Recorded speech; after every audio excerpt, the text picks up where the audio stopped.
After 2 straight years of big crops in Minnesota, what are early indications showing for 2017?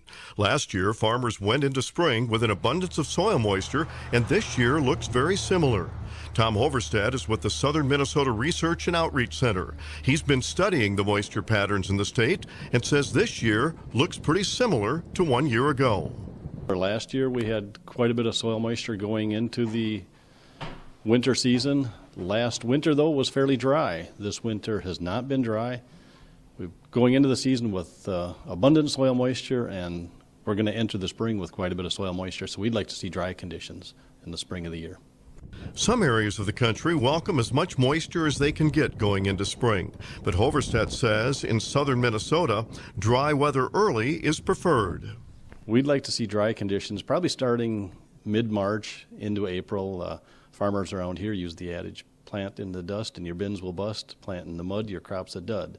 So we'd like to see some dry conditions, which is somewhat unusual for a lot of the agricultural world. There's a lot of places that do need rain, but our topography, our climate situation, and our soil types are such that we'd like to see some dry conditions in the spring. As you can see, it's not spring in the heartland yet, but it is getting closer. It won't be long before farmers are in the field with tillage work first and then shortly thereafter planting. Farmers are hoping for another good year, and indications are right now plenty of moisture in the soil.